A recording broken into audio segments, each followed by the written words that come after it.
অভিনেতা ইরফান সাজ্জাদের অসৌজন্যমূলক ও অপেশাদার আচরণের তীব্র নিন্দা জানিয়েছে বাংলাদেশ চলচ্চিত্র সাংবাদিক সমিতি।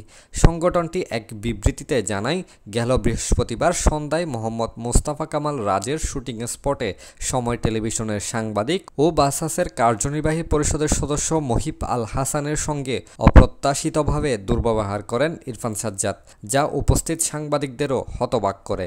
বাসাস সভাপতি কামরুল হাসান দর্পণ ও সাধারণ সম্পাদক রাহাত সাইফুল জানিয়েছেন, একজন অভিনয়শিল্পীর কাছ থেকে এ ধরনের উদ্ধত্যপূর্ণ, হুমকিমূলক এবং অরুচিকর মন্তব্য মোটেও প্রত্যাশিত নয়।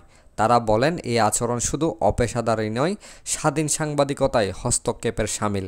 বিবৃতিতে আরও বলা হয়, কোনো প্রতিবেদনে ইরফান সাজ্জাদ অসন্তুষ্ট হলে গণমাধ্যমের প্রচলিত নীতি অনুযায়ী যথাযথ প্রক্রিয়ায় প্রতিবাদ জানানোই ছিল যুক্তিযুক্ত, কিন্তু তা না করে সরাসরি সাংবাদিকদের উপর আক্রমণাত্মক আচরণ কোনোভাবে গ্রহণযোগ্য নয়।